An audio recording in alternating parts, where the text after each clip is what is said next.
नमस्कार साथियों। भारत के पड़ोस में कोई भी ऐसी घटना घटती है, छोटी मोटी भी घटना हो या बड़ी घटना हो, तो ऐसा कयास लगाया जाता है, ऐसा अनुमान लगाया जाता है कि चीन कहीं ना कहीं जरूर इस मामले में होगा, क्योंकि चीन भारत के पड़ोसी राष्ट्रों को जिस तरीके से प्रभावित करता है भारत के हितों पर चोट करने के लिए, वो एविडेंट है, वो उस पर कोई शक नहीं किया जा सकता। कई अवसरों पर ऐसा प्रमाण देखने को मिला है। साथियों, ताजा मामला पुष्प कमल दहल प्रचंड, जो कि नवनिर्वाचित प्रधानमंत्री हैं, उनसे जुड़ा हुआ है। उन्होंने नेपाल में पोखरा को टूरिज्म कैपिटल घोषित किया है, यानी पर्यटन राजधानी नेपाल की पोखरा होगी। यहां तक तो ठीक है, कोई भी देश अपने किसी भी एरिया को टूरिज्म कैपिटल घोषित कर सकता है या कोई और प्रकार का कल्चरल कैपिटल घोषित कर सकता है, इसमें कोई समस्या नहीं है। लेकिन जब इन्होंने, प्रचंड ने एक निर्णय किया कि नेपाल अब चीन से मदद मांगेगा इस मुद्दे पर, तब यह हुआ कि भारत और नेपाल के जो संबंध हैं वो किस तरीके से प्रभावित होंगे इन सब मुद्दों से। दरअसल हुआ ऐसा कि पुष्पकमल दहल प्रचंड ने चीन से कहा कि जो पोखरा इंटरनेशनल एयरपोर्ट है उसे ग्रांट प्रोजेक्ट का दर्जा दे दे चीन, और चीन अपने फ्लाइट्स की संख्या बढ़ा दे नेपाल में, पर्यटक ज़्यादा आने लगें, चीन के नागरिक ज़्यादा आने लगें और नेपाल का राजस्व मजबूत हो जाए, उसकी इकोनॉमी बूस्ट हो जाए। इस तरीके से कार्यवाही करने की कोशिश की गई है। तो साथियों, ट्रेड रिलेशंस भी बनाना या डिफेंस रिलेशन बनाना, पार्टनरशिप करना, स्ट्रेटेजिक पार्टनरशिप एग्रीमेंट करना कोई बुरी चीज़ नहीं होती। लेकिन जिस तरीके से साउथ एशिया में स्टेबिलिटी चाहिए, प्रॉस्पेरिटी चाहिए, जिस तरीके से यहाँ एक रीजनल कोऑपरेशन का माहौल चाहिए, उन सब चीज़ों को बिगाड़ने की कोशिश चीन करता है। और चीन की इस फितरत से नेपाल वाकिफ है। उसके बावजूद वो चीन के प्रति अपना प्रेम दिखाता रहता है, चीन के साथ ज़्यादा जोड़ने की कोशिश करता है। नेपाल बेल्ट रोड इनिशिएटिव जो चाइना का है उसका समर्थन करता है, जो मोतियों की लड़ी की नीति है उसको भी इंडोर्स करता है। हालांकि लैंड लॉक्ड कंट्री है नेपाल, यानी स्थलरुद्ध देश है, और उसका जो पूरा इंटरनेशनल ट्रेड है वो किसी अन्य देश में होने के लिए वो भारत पर निर्भर है। भारत के 2 बंदरगाहों का यूज़ करके वो अंतर्राष्ट्रीय व्यापार करता है, जिसमें हल्दिया और विशाखापत्तनम पोर्ट हैं, और बाद में उड़ीसा का जो धामरा बंदरगाह है और जो मुंद्रा बंदरगाह है गुजरात का, उसको भी यूज़ करने के लिए नेपाल ने भारत से अनुमति मांगी। तो इस तरीके से निर्भरता बहुत बड़े पैमाने पर भारत पर रही है आर्थिक मामलों में। लेकिन चीन के साथ उसका पार्टनरशिप अलग अलग समय में बढ़ता हुआ जब देखा जाता है तो ये माना जाता है कि किस तरीके से इनके जो रिलेशंस हैं वो भारत के संबंधों को और भारत के जो हित हैं उसको प्रभावित करेंगे। साथियों, जो चीन और नेपाल के संबंध हैं वो तेज गति से आगे बढ़ते हुए देखे हैं। चाइना का तो आप एक्सपेंशनिस्ट पॉलिसी जानते ही हैं। 5 फिंगर पॉलिसी जो उसकी रही है, जिसको हम ग्रेट ग्रैंड हिमालयन स्ट्रैटेजी के रूप में भी देखते हैं, वो पूरे हिमालयी क्षेत्र पर कब्जा करने की रही है। यानी कि जो भारत का लद्दाख वाला एरिया है, नेपाल, भूटान, सिक्किम और अरुणाचल प्रदेश, इन सबको वो अपने कब्जे में लेना चाहता है। तो 5 फिंगर पॉलिसी का हिस्सा मानता है नेपाल को और भूटान को, तो नेपाल पर वो अपना कंट्रोल करने से बाज नहीं आएगा। तो चीन ने ऐसे ढेर सारी योजनाएं बनाई हैं, ऐसे स्कीम्स बनाई हैं जिससे वो सोशल कल्चरल पेनिट्रेशन ज़्यादा से ज़्यादा कर सके, उसका इन्फ्लुएंस, उसकी जो हेजीमनी है वो नेपाल में मजबूत हो सके। चीन ने अपने जो शिक्षक हैं वो नेपाल में भेजने शुरू किए और मंदारिन भाषा में नेपाल के स्कूलों में आज पढ़ाया जा रहा है। जो नेपाल की संस्कृति है उसमें चीन की संस्कृति का प्रभाव बढ़ रहा है, यानी जो सोसाइटल इन्फ्लुएंसेस हैं उसको भी वो आगे ले जा रहा है, कल्चरल इन्फ्लुएंसेस को भी आगे ले जा रहा है। दरअसल जब से भारत ने सॉफ्ट पॉलिसी, यानी जो सॉफ्ट पावर की जो पॉलिसी होती है उसको मजबूत करने की कोशिश करी अपने पड़ोसी देशों में, तब से चीन ने भी ये सोचा है कि चाहे लैंग्वेज के लेवल पर, शिक्षा के स्तर पर या अन्य स्तरों पर वो ऐसी कोशिश करे कि वो सामाजिक और सांस्कृतिक जो ताना बाना है हमारे पड़ोसी देशों का, उन सबको वो कंट्रोल करे, उन सब पर अपना प्रभाव डाले।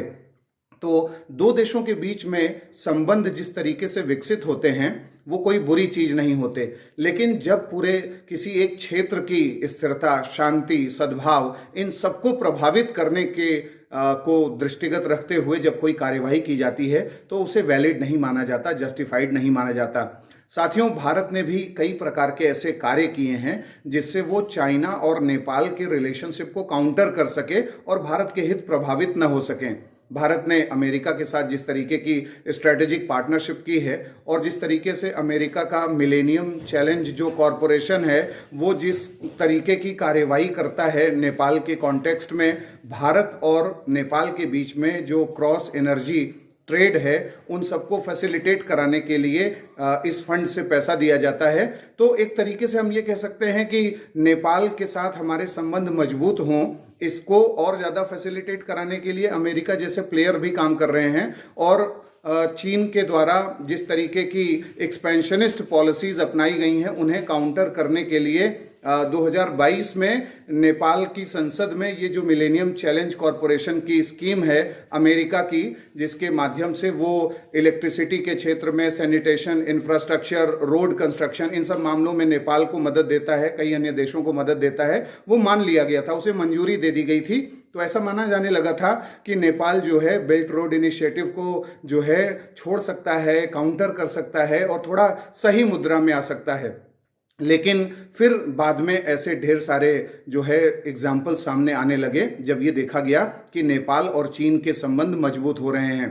तो नेपाल और चीन के संबंध जो उसमें मजबूती आई है वो इंफ्रास्ट्रक्चरल डिप्लोमेसी के नाम पर आई है।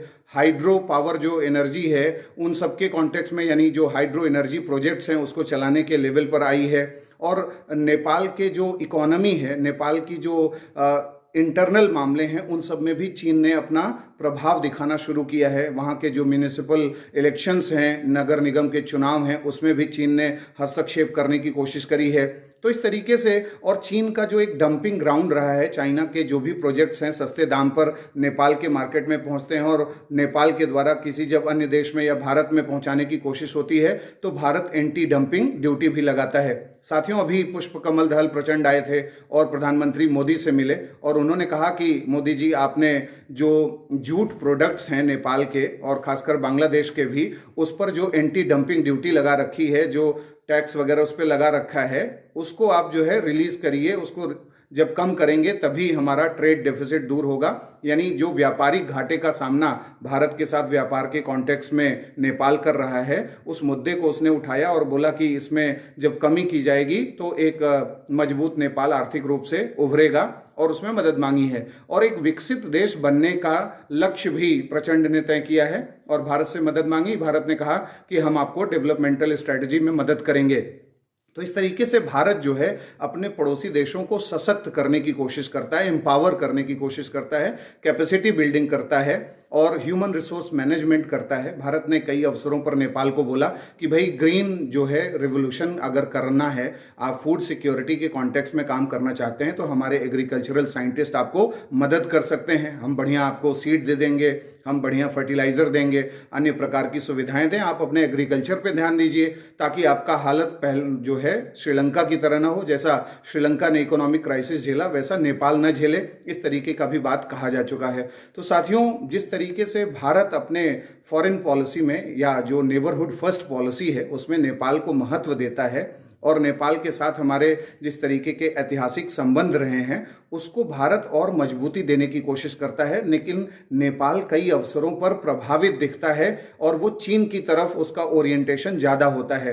तो चीन की जो कैरेक्टर है, चीन का जो चरित्र है, उसको समझना बहुत आवश्यक है हमारे पड़ोसी देशों को। वो ये जाने कि चीन जिस तरीके से चेकबुक डिप्लोमेसी करता है, चीन जिस तरीके से ऋण जाल में फंसाने की कोशिश करता है, तो बहुत से राष्ट्रों का जो जीडीपी है वो जीडीपी और उसके साथ साथ उनका जो राजस्व है वो पूरा लोन के पेमेंट में ही चला जाता है। तो इस तरीके से आर्थिक संप्रभुता हरने की रणनीति अपनाता है चाइना, जबकि भारत तो आर्थिक रूप से और सशक्त करने की कोशिश करता है। भारत ने नेपाल के साथ सार्क करेंसी स्वैप एग्रीमेंट किया $400 मिलियन का और बोला कि बैलेंस ऑफ पेमेंट क्राइसिस यानी भुगतान संतुलन संकट अगर होता है, ऐसी स्थिति में हम नेपाल को मदद करेंगे। रुपी में कैसे ट्रेड हो सकता है बांग्लादेश के साथ, म्यांमार के साथ, हाल के समय में हमने रुपी में ट्रेड के ट्रांजैक्शंस को बढ़ावा देने की बात कही है। आरबीआई ने म्यांमार के कॉन्टेक्स्ट में तो वोस्ट्रो अकाउंट भी खोलने की बात कर दी है कि कैसे जो है ट्रेड हमारा रुपी के कॉन्टेक्स्ट में बढ़े। तो ये सब तमाम ऐसे जो प्रावधान हैं वो सब मजबूती से आगे बढ़ रहे हैं भारत और नेपाल के कॉन्टेक्स्ट में। और अब नेपाल को भी ये सोचना चाहिए कि इंफ्रास्ट्रक्चरल डिप्लोमेसी जो चाइना कर रहा है साउथ एशिया में और खासकर नेपाल के रीजन्स में, उन सबको काउंटर करने में वो भारत की मदद करे। तो साथियों, ये जो कार्यक्रम था भारत और नेपाल के संदर्भ में चीन का जो प्रभाव है, ये आपको किस रूप में आप इसे आपने देखा और आपके क्या विचार हैं, आपके इस पे क्या मत हैं, आप हमें कमेंट बॉक्स में ज़रूर बताएं। अगले कार्यक्रम के साथ जल्द ही मिलेंगे। नमस्कार।